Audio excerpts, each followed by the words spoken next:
A ver, hablemos de Ecuador. Un país que hasta hace nada era visto casi como una isla de paz en la región, ¿verdad? Pues hoy está en el epicentro de una crisis de seguridad que ha conmocionado a medio mundo.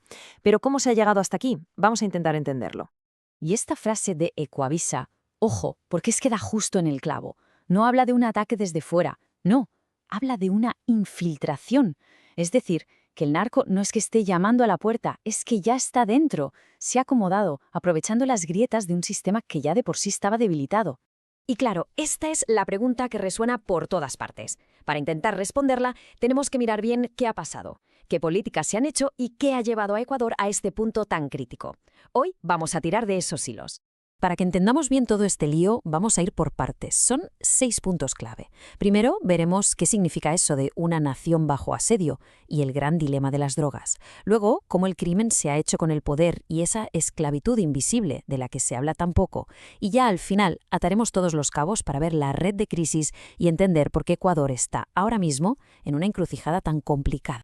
Venga, empezamos. Lo primero es mirar los titulares, lo que ha salido en las noticias y ha puesto a Ecuador en el foco mundial, y no por buenas razones. Pero esto, ya os digo, es sobre la punta del iceberg. Es que este estallido de violencia no es casualidad, para nada. Sucesos como esos motines en las cárceles, que han sido de una brutalidad increíble, o el asesinato del candidato presidencial Fernando Villavicencio en plena campaña, no son hechos aislados. Son los síntomas de una guerra que se libra por debajo, una lucha de poder entre bandas criminales por el control de todo, territorios, rutas y, lo más peligroso, del propio Estado. Y para entender de dónde sale toda esta violencia, hay que ir a la raíz, al dinero que la mueve. Y eso nos lleva directamente a hablar de cómo ha evolucionado el narcotráfico en Ecuador. Aquí, una de las piezas clave del debate es la famosa tabla de Porte.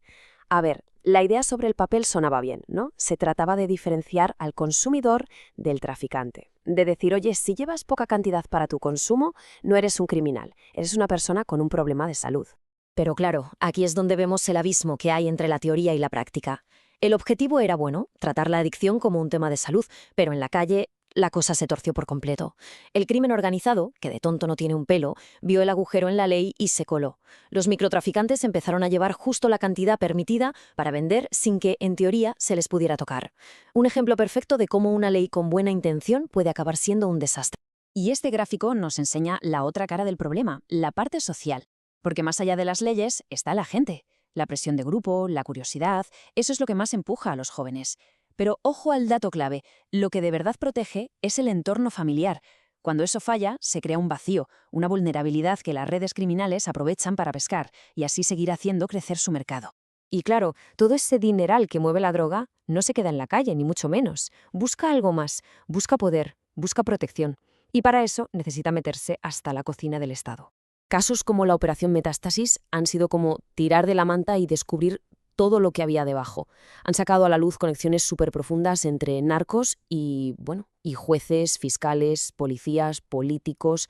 De repente la lucha ya no es los buenos contra los malos, es una batalla contra un enemigo que a veces lleva uniforme, a veces lleva una toga de juez o un cargo político. Y para que nos hagamos una idea de la magnitud del problema, la cifra es de 4.000 millones de dólares. Se calcula que esa es la cantidad de dinero que se lava en Ecuador cada año. Y lo más irónico de todo es que la dolarización, que en su día se adoptó para dar estabilidad económica, se ha convertido en el imán perfecto para el dinero sucio, facilitando la corrupción y la impunidad a una escala brutal. Pero el narcotráfico no es la única economía criminal que está funcionando a toda máquina. En la sombra de toda esa corrupción está creciendo otra crisis, una que no comercia con drogas, sino con algo mucho peor, con vidas humanas. Estamos hablando de la trata de personas. Es un proceso que está fríamente calculado, ¿eh? Se aprovecha de la gente más vulnerable, de sus esperanzas. Como vemos aquí, primero captan a las víctimas con engaños, con falsas promesas de un trabajo o de una vida mejor.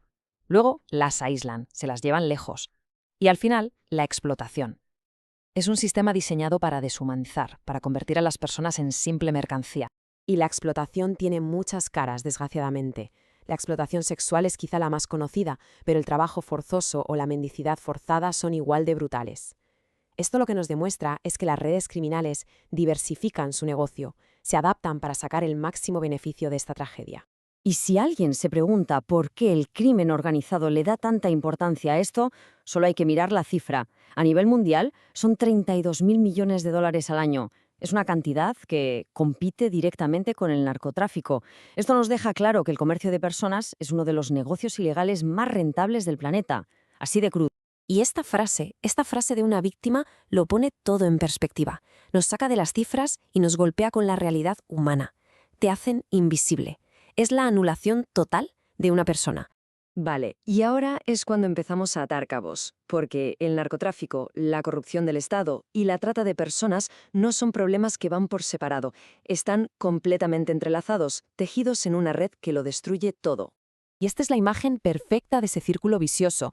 El dinero de la droga compra poder y corrompe las instituciones, debilita la justicia. Un Estado débil y corrupto, pues claro, es incapaz de proteger a su gente. Eso permite que la trata de personas crezca sin control. La pobreza y la falta de oportunidades hacen el resto, creando un suministro constante de víctimas y de reclutas. Es una espiral que se retroalimenta y que es muy, muy difícil de romper. Pero esta crisis, la que vemos hoy, no ha salido de la nada. Aunque tenga sus propias características, las raíces son profundas y vienen de una larga historia de problemas y desafíos en el país. Si miramos esta cronología, vemos un patrón muy claro. La guerra con Perú en los años 40, las dictaduras militares, todo esto generó una inestabilidad política que se hizo crónica y, muy importante, debilitó la presencia del Estado en muchas zonas, sobre todo en las fronteras. Todas esas décadas de agitación crearon unos vacíos de poder y unas debilidades en las instituciones que, ahora, el crimen organizado está explotando con una eficacia devastadora. Y con todo esto volvemos a la pregunta del principio. El camino para Ecuador no pasa por solucionar un solo problema. La única salida es desenredar esta maraña de crisis que se alimentan unas a otras.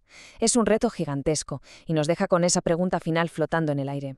Cuando las drogas, la corrupción y la esclavitud se entrelazan de esta manera, ¿cómo puede una nación encontrar su futuro?